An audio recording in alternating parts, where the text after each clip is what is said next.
আপনি বলছেন মানে কে আপনি? আর আমার সম্পর্কে আপনি কি তা জানেন? জানি না, আমি বলছি তাই শুনতে হবে। সরি আপু, মাফ করবেন। আমার পক্ষে আপনার এই কথাটি রাখা কোনোভাবেই পসিবল না। আচ্ছা, আরেকটা কথা, তুমি কি রাত জাগো? রাত জাগা পাপীরা অবশ্যই রাত জাগে। নতুন কি এটা বলার কি আছে? আজকে রাত থেকে ভালো ছেলেদের মতো ঘুমাই পড়বা। আজব তো, আমি আপনাকে চিনিও না আর আপনার কথা আমি শুনবো বললেই হবে নাকি? জি, বললেই হবে। আর মুখের উপরে তো কথা বলো কেন? করে ফেলবো, বাট এটা কোনোভাবে সম্ভব না আপু। আমি অগোছালো ছিলাম আর অগোছালোই থাকবো। আপনার এসব কথায় কোনো কিছু তোমার যায় আসবে না। এত অগোছালো কেন তুমি?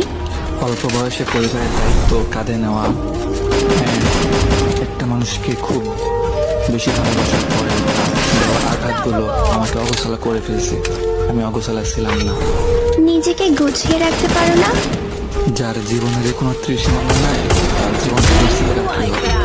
তুমি এত রোগা কেন? খাওয়া দাওয়া ঠিক মতো করো না?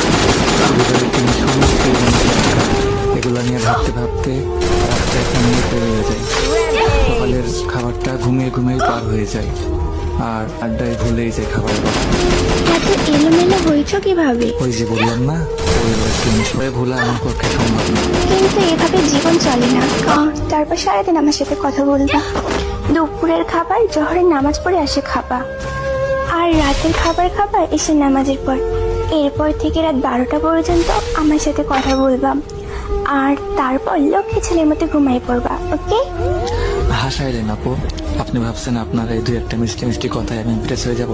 এটা কোনোভাবে সম্ভব। আমি বলছিলাম তার জীবনে, সেই জন্য তো সে চলে গেছে। বাট তারপরে আমার লাইফে আমি আর কোনো দ্বিতীয় নারী এলাও করবো না বা করতেও চাই না। আর আপনিও নিজেকে আমার জীবনের সাথে জড়িয়ে নিজের জীবনটা নষ্ট করতে